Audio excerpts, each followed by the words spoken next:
Season চেঞ্জের সময় তোমরা একটু সাবধানে থাকবে, স্পেশালি যারা প্রেগনেন্ট মাদার রয়েছে। তো এরকম পেশেন্ট পাচ্ছি যারা খুবই খারাপ ধরনের চেস্ট ইনফেকশন নিয়ে আসছে। দেখো, একটা সিজন চেঞ্জের সময় ভাইরাল ইনফেকশনের প্রকোপ খুব বেড়ে যায়। তো ন্যাচারালি ভাইরাল ইনফেকশনের বেশি কিছু অ্যান্টিবায়োটিক ট্রিটমেন্টও খুব বেশি ভালো কাজ হয় না, বাট স্টিল সামটাইমস যদি ইনফেকশন এতটাই বাড়ে, যেটাকে আমরা নিউমোনিয়া বলি, তখন হসপিটাল অ্যাডমিশন লাগতে পারে এবং অ্যান্টিবায়োটিক ইনজেকশনও অবধি লাগতে পারে। তো সেটা কি করে অ্যাভয়েড করবে?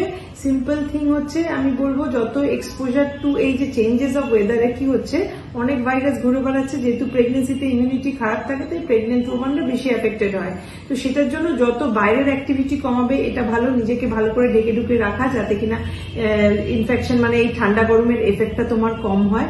আর হচ্ছে তোমার যদি অ্যালার্জির মতো ধাত থাকে, তাড়াতাড়ি অ্যালার্জির ওষুধ খেয়ে একটু অ্যালার্জিটা কম করে নাও, ঠিক আছে? Regarding small upper respiratory infection, সেইটা তুমি লোকাল জিপি বা কাউকে দেখাও, বা তোমার গাইনোকোলজিস্ট বা অবস্টেট্রিশিয়ান যাকে দেখাচ্ছ তাকে দেখিয়ে আগে সারা, ওটাকে ফেলে রেখো না।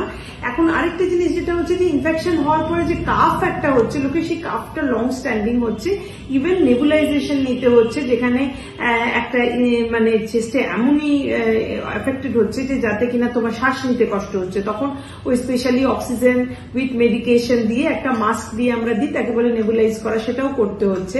এবার এগুলো করতে গেলে বাড়িতে কিন্তু খুব অসুবিধা, সেগুলোর জন্য হসপিটাল অ্যাডমিশন লাগে। তো এই জিনিসটা ফার্স্ট থিং অ্যাভয়েড করা এবং নিজের ইন্টারনাল ইমিউনিটি বাড়িয়ে তোলাটা হচ্ছে ভীষণ ইম্পর্টেন্ট। আমি সবসময় বলেছি খাবার দাবারের মধ্যে ফল, শাকসবজি, সামটাইমস কিছু ভিটামিন এক্সট্রা সাপ্লিমেন্ট নেওয়া, যাতে তোমার ইনার ইমিউনিটিটা ভালো থাকে, স্ট্রেংথটা ভালো থাকে, যাতে তুমি কিনা এই ইনফেকশনটা ইন ফার্স্ট প্লেস যাতে না হয়, সেটা সবচেয়ে ভালো।